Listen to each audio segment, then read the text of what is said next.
Assalamualaikum warahmatullahi wabarakatuh. Selamat pagi, salam sejahtera untuk kita semua. Selamat datang dalam pembelajaran daring Bahasa Indonesia. Apa kabar siswa-siswi kelas 11 SMA Negeri 2 Kota Serang? Semoga kalian dalam keadaan yang baik dan selalu diberikan kesehatan. Pada pertemuan kali ini, Bapak akan menyampaikan sebuah video pembelajaran mengenai bagaimana memahami penyusunan pada sebuah teks prosedur. Untuk itu, mari kita simak video pembelajaran berikut ini. Dalam video ini, kita akan membahas materi terakhir dalam teks prosedur, yaitu menyusun teks prosedur yang baik dan benar. Untuk menyusun sebuah teks prosedur, ada beberapa langkah yang harus kita lakukan. Yang pertama adalah menginventarisasi macam-macam kegiatan yang pernah atau dapat dilakukan. Yang kedua, menentukan tema kegiatan. Yang ketiga, membuat kerangka dalam bentuk topik-topik secara garis besar. Yang keempat, menyistematisasi kerangka dengan benar dan mudah dipahami pembaca. Yang kelima, mengumpulkan bahan-bahan atau data yang diperlukan. Yang keenam, mengembangkan kerangka menjadi sebuah petunjuk yang jelas dan lengkap. Yang ketujuh, menentukan judul. Yang kedelapan, melakukan penyuntingan teks prosedur yang sudah dibuat sebelum dipublikasi. Baik, kita akan bahas satu persatu langkah-langkah tersebut. Yang pertama adalah menginventarisasi macam-macam kegiatan yang pernah atau dapat dilakukan. Menginventarisasi artinya kita membuat daftar atau kita mendaftar kegiatan apa saja yang pernah kita lakukan atau dapat kita lakukan. Bisa juga kita tidak pernah melakukan kegiatan itu, tapi orang lain atau teman kita yang melakukannya.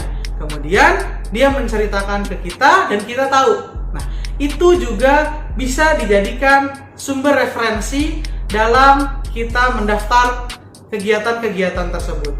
Contohnya, dulu saya pernah mengantar kakak membuat KTP. Saya pernah mengantar orang tua membuat paspor. Saya pernah mengupload tugas di Google Class. Saya pernah mendownload video di Instagram.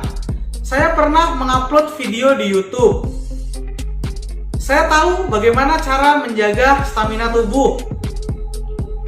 Saya tahu bagaimana cara mengendalikan emosi. Saya tahu bagaimana cara atau tips sukses dalam ujian. Saya tahu bagaimana cara meningkatkan konsentrasi ketika belajar. Nah, kegiatan-kegiatan itu bisa kita buat daftarnya.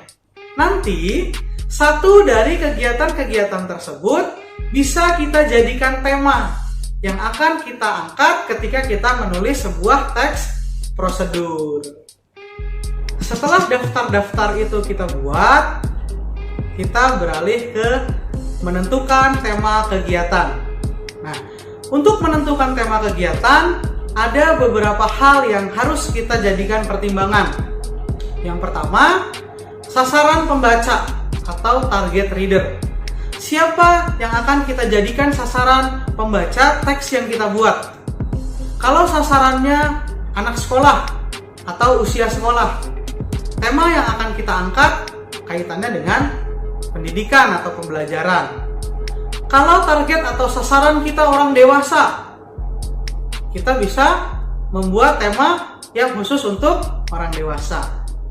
Kalau sasaran kita masyarakat umum, berarti kita bisa membuat tema yang berkaitan dengan keperluan masyarakat.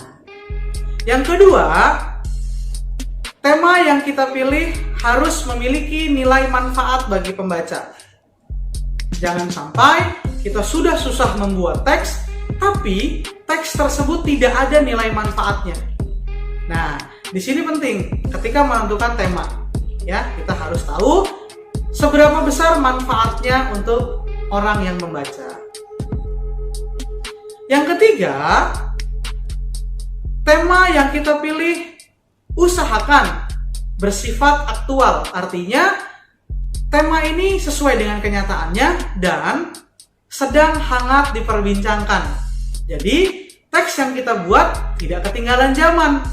Contoh, sekarang kan kita sedang memasuki era digital. Nah, temanya bisa cara mendownload video di Instagram, cara menghasilkan uang dari internet, contohnya. Kemudian kita juga sekarang sedang ada di masa-masa pandemi.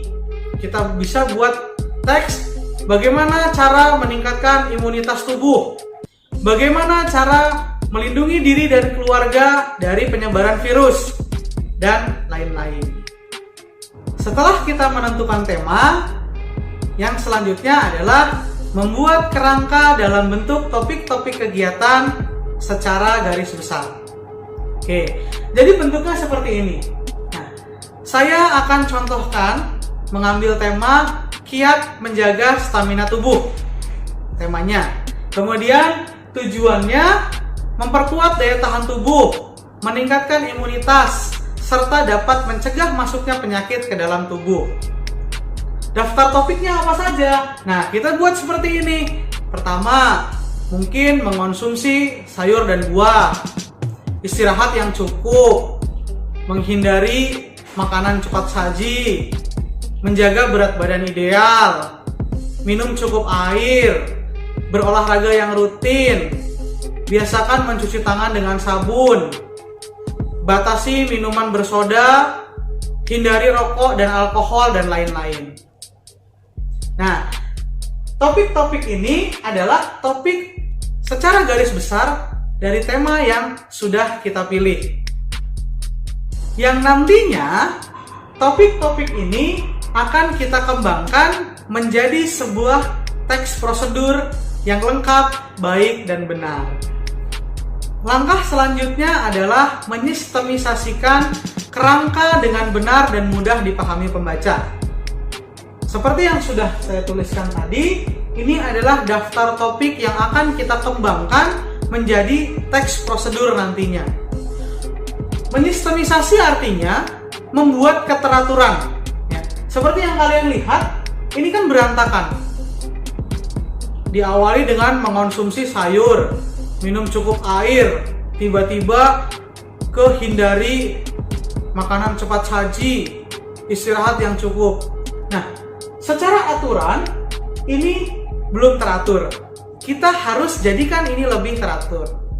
Saya akan membagi menjadi dua kriteria.